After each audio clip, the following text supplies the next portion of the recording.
La grandeza de los hombres muchas veces solo se mide con hechos que perduran para siempre. Sin embargo, hay hombres y mujeres que desde el anonimato cada día hacen grandes proezas que también merecen ser valoradas. De lo ordinario a lo extraordinario, experiencias transformadas para un legado eterno. Honoris Causa, mucho más que un reconocimiento. Celebramos tu gran amor por nosotros.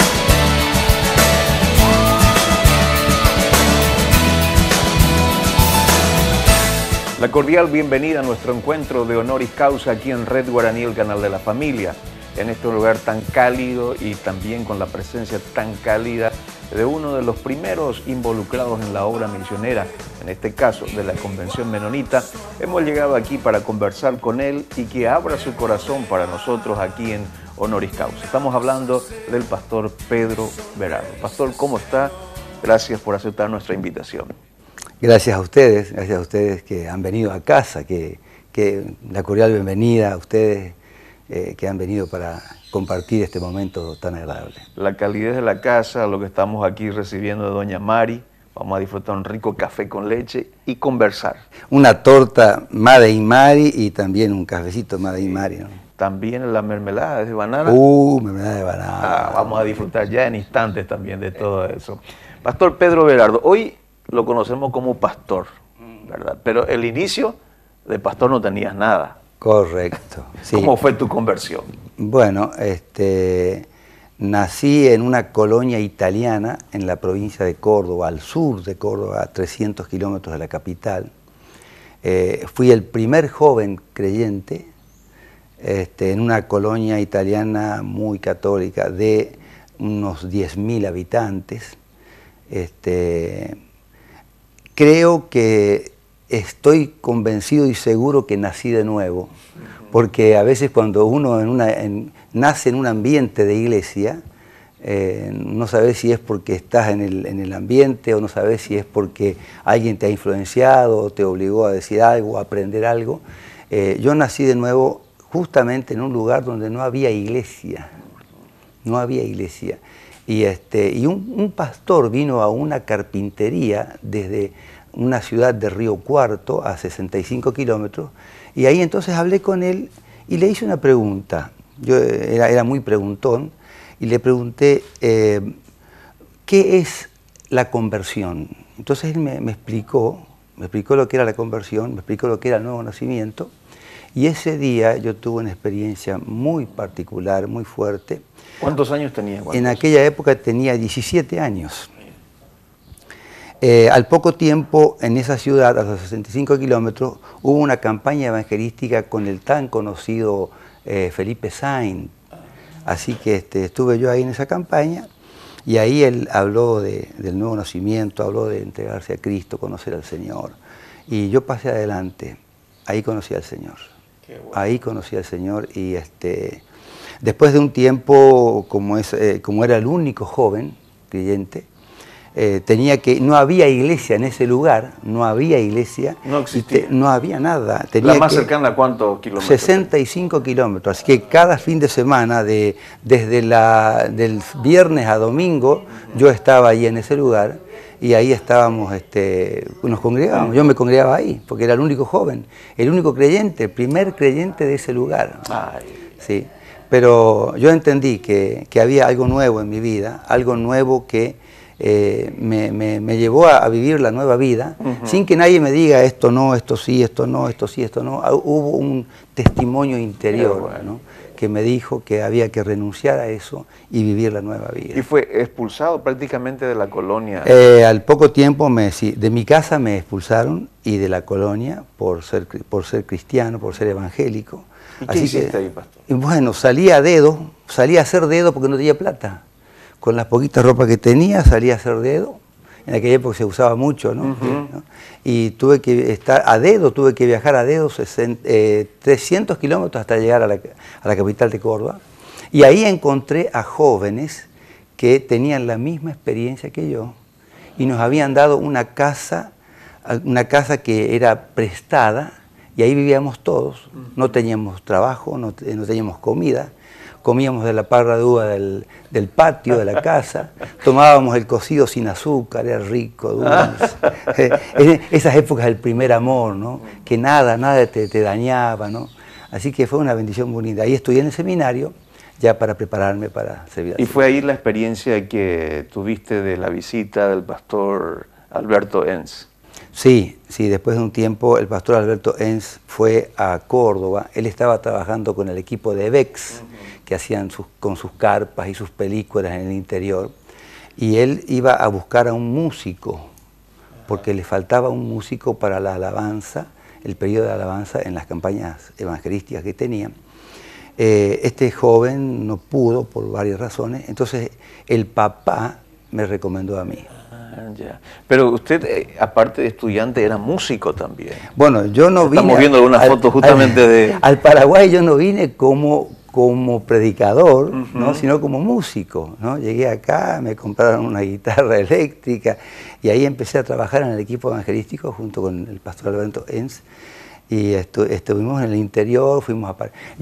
Cuando llegamos, nos llevaron, el pastor Rodolfo Plet nos llevó a Escobar. Hace casi 40 años atrás en Escobar no había calles, no había luz eléctrica, no había panadería, teníamos que ir volver a Paraguarí a comprar pan porque no había panadería allí. A Miriam, que ya tenía 3 años, teníamos que, como ella veía que todos los nenitos andaban descalzos, corriendo por todos los lugares, ella también descalza, así que de noche Mari le sacaba los piques debajo de la uña, ¿no? Mira. Sí, fue una cosa muy, muy linda. No había baño en aquella época ya, no había ducha, así que el baño era un pozo con 2 tablas para no caerse, ¿no? Ese era el inodoro. Y la ducha era una rejilla de madera, una carpa, y colgábamos una regadera en uno de los árboles para la ducha. Así que, ese trabajo que había iniciado con el pastor Alberto Enns, Alfred Klassen, Rodolfo Plet, ¿por cuántos años se desarrolló? 5 años. 5 años. Después ya nos establecimos, porque estábamos una o 2 semanas en cada ciudad. Entonces me habían regalado una moto. Entonces, en la semana que teníamos campañas evangelísticas, hacíamos el trabajo evangelístico a las noches, pero durante el día volvíamos a la ciudad anterior que habíamos evangelizado para hacer visitas, para hacer trabajos de consolidación, ¿no? Así que íbamos cada 2 semanas nos cambiábamos de lugar. Mi esposa era la cocinera del equipo. Como no había luz eléctrica, teníamos una heladera a gas, ¿no? Y una cocinita, también esas cocinitas chiquitas de 2 hornallas arriba de la mesa, y ahí ella era la que hacía la comida. Pero con el pastor Alberto Enns aprendí tantas cosas. Él fue mi mentor por 5 años, un hombre de Dios. A ese hombre de Dios hay que hacerle un monumento en vida. Sí, tengo buenos recuerdos. Y el inicio del trabajo que podrías compartir con nosotros también aquí, la formación de iglesias, plantación de iglesias, también tenemos información de que has estado en varios programas de radio, programas de televisión, de todo esto que vamos a hablar aquí en Honoris Causa para conocer la vida ministerial del pastor Pedro Berardo. Vamos a ir a una breve pausa y ya volvemos.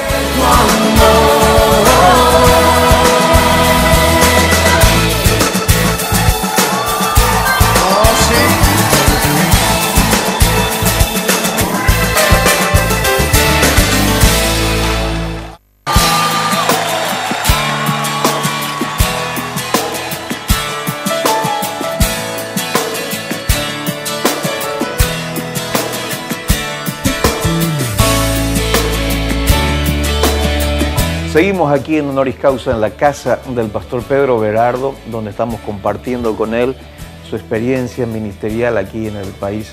Después de llegar aquí con los menonitas, el trabajo por 5 años, ¿cuál fue el siguiente ministerio que emprendiste, pastor? Después de los 5 años, se cumplió el periodo de 5 años, entonces vinimos a Asunción. Ajá. Y en Asunción estuvimos trabajando con las comunidades cristianas, junto con el pastor Pedro Barichuk, éramos prácticamente los primeros, los fundadores. En aquella época todavía el pastor Santiago Maldonado, el pastor Alberto Maldonado eran solteros. Ah, mira. Sí, y en aquella época todavía según lo que las comunidades cristianas enseñaban, ellos tenían que, después de casarse, podían ser ordenados pastores. Así que ahí comenzamos, vinimos a Barrio Jara a vivir, y después de ahí ya nos trasladamos a Trinidad, donde alquilamos una casa cerca del Jardín Botánico. Lo que de ahí, en el patio de la casa, hicimos un quincho de paja. La dueña de casa nos dejó hacer un quincho en el patio de la casa y ella tenía paja en uno de sus campos, así que fuimos a recoger la paja, a cortar la paja, e hicimos el quincho, que era la primera iglesia, y el famoso quincho de Trinidad, ¿no? Y después de un tiempo ya, claro, se convirtió en iglesia, lo que es ahora, ¿no? En el mismo lugar donde ahora está el auditorio de las comunidades cristianas, era el quincho de Trinidad en aquella época, ¿no? Así que estuvimos todas esas cosas que a veces uno no dimensiona lo que puede Dios hacer, de un quincho transformarlo en una iglesia. Y bueno, compramos la casa, costaba, era 10 millones de guaraníes en aquella época, era caro. Así que yo viajé a Estados Unidos, estuve un mes predicando todas las noches y recogiendo fondos para comprar ese lugar, ¿no? Así que cuando me daban ofrendas, me daban $2, $5, lo guardaba, no compraba nada, a veces no comía, para tratar de traer lo que más podía de allá, ¿no? Y con eso ayudamos. Hubo una campaña evangelística, no sé si en aquella época, Charles y Francis Hunter, ellos venían y parece que oraban por la gente, y en el Galaxia Cue, frente al Botánico, un día estuvieron ellos, un viernes, casi 7.000 personas había, y en ese día yo fui el que había promocionado eso. Íbamos por todos lados a repartir folletos en la terminal de ómnibus, la salida de Cerro Limpia le dábamos a la gente, en el IPS, y cuando termina, fuimos al hotel a despedirle, y la ofrenda de esas 7.000 personas era una bolsa grande. Me dieron todo el dinero para usted, me dice. Y entonces yo dije, no, esto yo lo voy a llevar a la iglesia para comprar el quincho de Trinidad. ¿Y compraron? Sí, se compró, sí. Y fue y hasta el día de hoy, ¿no? Una iglesia muy floreciente. Las experiencias que vemos en las fotografías también de los programas que tenían en Canal 9, Radio Asunción, Tardes Cristianas. La tarde cristiana. Antes de Obedira. Antes. Mucho antes. Ya el trabajo pionero ya lo estaban haciendo ustedes. Exactamente. Éramos 6 pastores que compramos un espacio cada uno de 1 hora y teníamos la famosa tarde cristiana, ¿no? Tantas experiencias tenemos de la tarde cristiana. Hace poco estuve predicando en Santa María, Santa María, una ciudad María Auxiliadora, una ciudad cerca, ya casi llegando a Ciudad del Este, ¿no? Y viene alguien y me saluda y me dice, usted fue mi padre espiritual. Digo, yo no te conozco. Un boliviano, un cantante boliviano, ¿no? Sí, Ronnie Ramos. Y me dice, cuando yo vine a Paraguay, él era un cantante de la orquesta de la lambada. El origen de la lambada fue de los bolivianos fueron. Nada más que Brasil después la compró hoy. Bueno. Pero y él vino a Paraguay para trabajar aquí, y dice, voy a escuchar a ver alguna radio, cómo son las radios aquí en Paraguay, y justamente escucha la tarde cristiana, y ahí él conoce al Señor, y desde ahí todos los días él escuchaba 1 hora nuestro programa y empezó a crecer espiritualmente. Actualmente es pastor, él es profesor en la facultad en Caguazú, vive en Caguazú, y ahora es pastor. Una experiencia muy linda de personas y de Radio Obedira no te cuento. Música y palabras. Música y palabras. Una azafata peruana, estaba muy mal, ella no sé si se iba a suicidar, y se iba a suicidar, y ella escucha La Tarde Cristiana, música y palabra, me llama por teléfono, viene, habla con nosotros, conoce al Señor, actualmente es pastora en Buenos Aires. Sí. Así que, y los programas de televisión, Canal 9. Canal 9, bueno, eso fue pioneros al comienzo. Ahí tenemos algunas fotos, cuando el pastor Pedro Abechú era el arpista y Carlos Rodríguez con la guitarra. ¿Y ahí... ¿Cómo hicieron para poder entrar? Conociendo el contexto y la situación de aquella época, era muy difícil poder evangélicos entrar en los medios de comunicación. Bueno, era en la época de las iglesias carismáticas, donde había mucha apertura con la Iglesia Católica también. Las comunidades cristianas nacieron de las iglesias carismáticas, ¿no? Entonces había mucha apertura, mucha amistad con la gente del canal, entonces podíamos entrar, sí.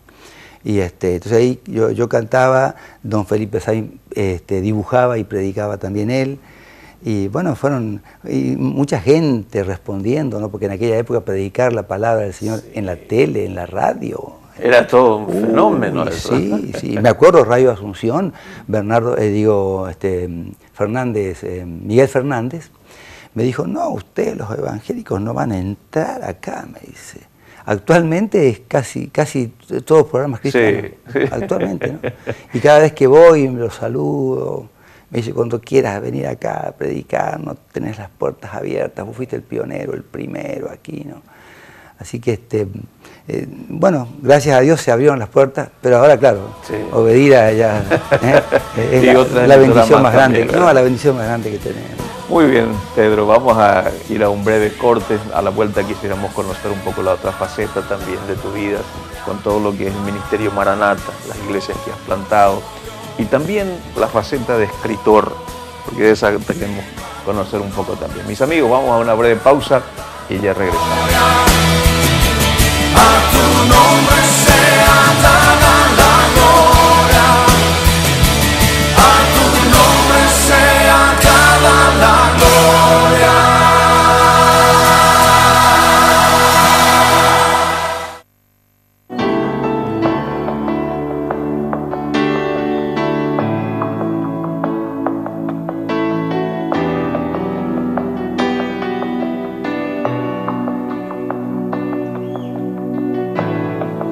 Seguimos aquí en Honoris Causa compartiendo con el pastor Pedro Berardo, conociendo su vida ministerial y el inicio también de una denominación, en este caso las comunidades cristianas. Posteriormente se abrió la oportunidad para crear los ministerios Maranata. Al comienzo era como un brazo de la comunidad cristiana, porque comenzamos con campañas evangelísticas y justamente entonces se llamaba Ministerio Maranata dentro de las comunidades cristianas. Pero después ya se amplió más y ya se formó ya el Ministerio Maranata propiamente dicho, la iglesia, y ahí entonces comenzamos a trabajar con el Ministerio Maranata. Actualmente tenemos 10 iglesias en total, la central está en Fernando de la Mora, zona sur, y tenemos 2 iglesias en Camburetá, en Encarnación, 2 en Luque. De Luque tienen sus anexos, varios anexos en otras iglesias. Una de las iglesias de Luque tiene un anexo en Santaní, donde hay casi 300 personas más o menos. Colonias Unidas tenemos también, Saltos del Guairá, Pilar, la iglesia de Pilar también muy floreciente. Básicamente podríamos decir que el fuerte del pastor Pedro es plantación de iglesias, formación de comunidades de fe. Correcto. Lo habíamos comenzado cuando estuvimos con el equipo de VEX, que habíamos visitado en 5 años 22 ciudades del interior, de las cuales quedaron 12 iglesias establecidas. Y ahora estamos actualmente con 10 iglesias y trabajando. Y en cada iglesia hay un pastor. En cada iglesia hay un pastor a tiempo completo. Por la gracia del Señor, no dependemos de ninguna ayuda del exterior, ¿no? Es todo ñandé. Así que estamos trabajando. Me contaron también así, al investigar un poco parte de tu vida, que sos un hombre de mucha fe, con Mari también. A veces Dios te habla y te dice, regala este auto, regala esta casa, y varias veces hiciste eso. Yo sé que no tenemos que compartir todas esas cosas, que es lo que hace la mano derecha, no la izquierda, pero lo han categorizado así al pastor Pedro, un hombre de fe. ¿Se enteraron? Bueno, seis autos hemos, no, cinco autos ya hemos regalado a los pastores, principalmente los pastores que están trabajando con nosotros, ¿no? Y Dios siempre ha sido fiel, siempre ha sido fiel. Realmente vivimos por fe, porque por el sueldo que tenemos no podemos, ¿no? Pero es cierto que la ley de la siembra y la cosecha no falla. La ley de la siembra y la cosecha no falla. Siempre, gracias a Dios, en Paraguay tenemos muchos amigos que nos ayudan a solventar la obra del Señor, ¿no? Muchos amigos, yo sí tengo que nombrar a todos los amigos, ¿no? Amigos que nos ayudan y que nos bendicen económicamente. Un hombre de fe, un hombre plantador de iglesia, pero un escritor también. Me propuse, es decir, escribir 7 libros, ajá, de los cuales ya 6 libros son una realidad, y ya está casi por salir del horno el último. Sí, el título del último es Mis mejores reflexiones. De mis 400 sermones, traté de, no sé, unos 40, 50 sermones en este libro, y ya le pusimos le pusimos tomo 1 ya por fe, porque va a salir el tomo 2, ¿no?, de sermones. Sí. Dentro de eso también, Pastor Pedro, has tenido 2 infartos en una semana. Bueno, esa es una historia muy, no sé, una historia agradable y bendecida, ¿sí? Una madrugada amanezco con dolores en los huesos, hormigueos en las manos y en los pies, a la 1 de la madrugada, un martes a la madrugada, comenzó ya, toda esta parte se comenzó a endurecer, ¿no? Dolores cerca del corazón y deseos de defecar y vomitar al mismo tiempo. Algunos dicen que si uno defeca y vomita, se va. En ese momento yo estaba haciendo arrancar el vehículo, en el momento que estaba infartando, no sabía que estaba infartando. Miriam baja y ella conduce el vehículo, Mari orando, llamando por teléfono a todos. Cuando llegamos a Sanatorio Adventista, ahí me colocan un sublingual, una inyección, electrocardiograma, y le llaman, el doctor le llama aparte y le pregunta a mi esposa qué te dijo, y ella para no alarmarme me dice preinfarto, aunque no existe preinfarto, y era infarto, estuve ahí estuve 13 horas, aunque teníamos el seguro, tuve 13 horas, y nuestro doctor nos dijo, salí de acá, yo tengo un lugar para vos, aquí te va a costar mucho, salí de acá.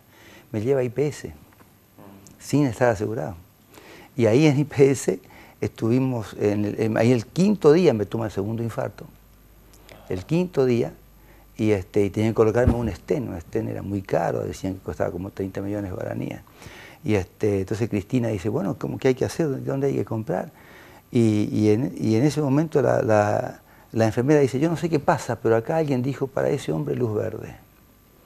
Y a las 12 de la noche, un domingo a la noche, me estaban colocando los stents, ¿no? Fue un milagro de Dios porque no estaba asegurado. Un hombre de fe, un hombre de milagros. Correcto. También. Pastor, en estos minutos finales me gustaría que pueda compartir con nosotros y el desafío, el mensaje para pastores jóvenes, misioneros, cómo permanecer firme, fiel en la obra del Señor. Yo creo que la palabra correcta es esta. Si estás seguro que Dios te llamó a servir al Señor, no tengas temor que Dios va a proveer. Cuando llegamos aquí con mi esposa, llegamos con una hija, 2 cajas con libros, 3 valijas con ropa y 8.000 guaraníes. Va a ser casi 40 años que estamos en el Paraguay. Dios nos ha dado casa, nos ha dado auto. Ya solucioné mi problema. Si me muero, mis hijas no se van a pelear por la herencia porque ya cada una tiene su casa propia. Esta ya le pertenece a Miriam, Cristina ya tiene también su casa, y ya les preparé a todos. Esta es la palabra. Si Dios les ha llamado, siempre el temor es, va a proveer el Señor, va a proveer el Señor. Hace 40 años que estamos aquí, somos extranjeros. Nunca Dios nos ha faltado, nunca Dios nos ha fallado, siempre ha bendecido. Y vienen momentos muy difíciles, vienen momentos de mucha prueba. No tengan temor, el Señor está con los siervos del Señor. Gracias, pastor, por su tiempo. Bendición. Esta ha sido otra vida más de inspiración, de bendición que hemos escuchado aquí en Honoris Causa. Será hasta una próxima entrega.